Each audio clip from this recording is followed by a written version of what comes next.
జగిత్యాల జిల్లాలో హైకోర్టు ఆదేశాలతో ఈరోజు 2018 ఎన్నికల ఈవీఎంలు భద్రపరిచిన స్ట్రాంగ్ రూమ్ ని అధికారులు తెరవనున్నారు.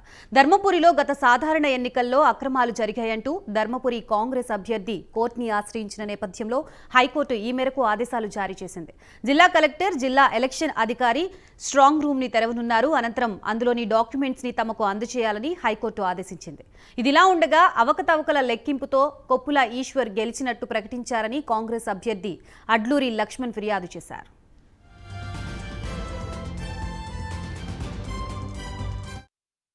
పనిచేసినప్పుడు మరి కొప్పలేశ్వరు టీఆర్ఎస్ పార్టీ కాంగ్రెస్ అడ్లూరి లక్ష్మణ్ 440 ఓట్లతో విన్ అవ్వడం జరిగింది.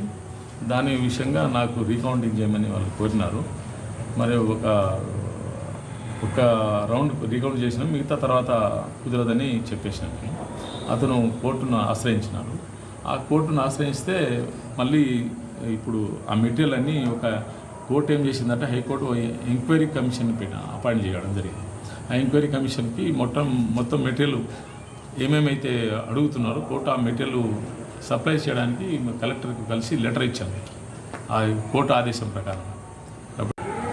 ధర్మపురి ఎన్నికల రికౌంటింగ్ కోసము గౌరవ హైకోర్టు డైరెక్షన్ ఇవ్వడం జరిగింది.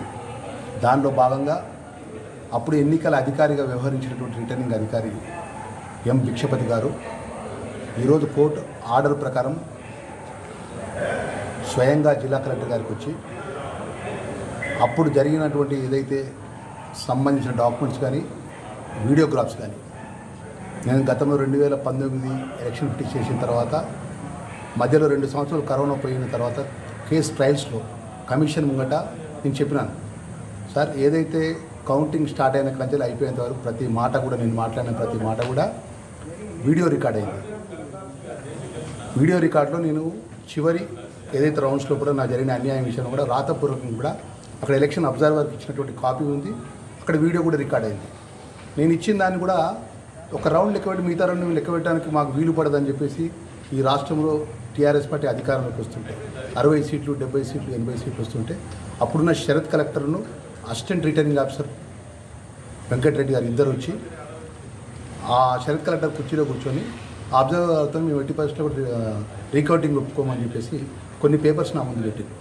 మేమేం చెప్పినామంటే మేము ఎలక్షన్ కమిషన్ మీకు కోరేది ఏంటంటే ఇప్పటి వరకు మెజార్టీ ఉన్నాం, మాకు అన్యాయం జరిగింది, మేము దీనికి ఒప్పుకోవట్లేదు అంటే మీరు సంతకాలు పెట్టండి. మేము దానికి సంబంధించిన పేపర్స్ అన్నింటి మీద సంతకాలు సంబంధించిన పేపర్స్ ముందు పెడితే మేము ఒకటే మాట చెప్పినాం. అప్పుడు నా అబ్జర్వర్ కూడా చెప్పినాం, రీకౌంటింగ్ జరిగేతో మేము ఒప్పుకున్న సమస్య లేదని చెప్పినాం. తిరిగి గౌరవ హైకోర్టు ఆశ్రయించడం, హైకోర్టు మీద పూర్తి నమ్మకము, మాకు ఖచ్చితంగా న్యాయం జరుగుతున్న నమ్మకం ఉన్నది. ఇప్పుడు స్వయంగా రిటర్నింగ్ అధికారి కూడా వచ్చిండు, అప్పుడు పనిచేసిన రిటర్నింగ్ అధికారి కూడా మీడియా ముందు మాట్లాడడం జరిగింది. ఇప్పుడు దానికి సంబంధించిన డైరెక్షన్ కాపీ కూడా ఇవ్వడం జరిగింది. నేను ఎంత బాధాకరమైన విషయం అంటే నేను దానికి సంబంధించినటువంటి కాపీస్ కోసం ఇప్పుడు 5వ నెల నేను దానికి సంబంధించిన 5వ నెల 5వ తారీఖు 7వ నెల జూలైలో నేను పెట్టుకున్నాను 22 దానికి కోర్టు డైరెక్షన్ ఇచ్చి ఇప్పుడు రిటర్నింగ్ అధికారి వారంటీ ఇష్యూ చేసి కోర్టు డైరెక్షన్ ఇచ్చేంత వరకు కూడా ఈ ప్రభుత్వం కానీ ఈ జిల్లా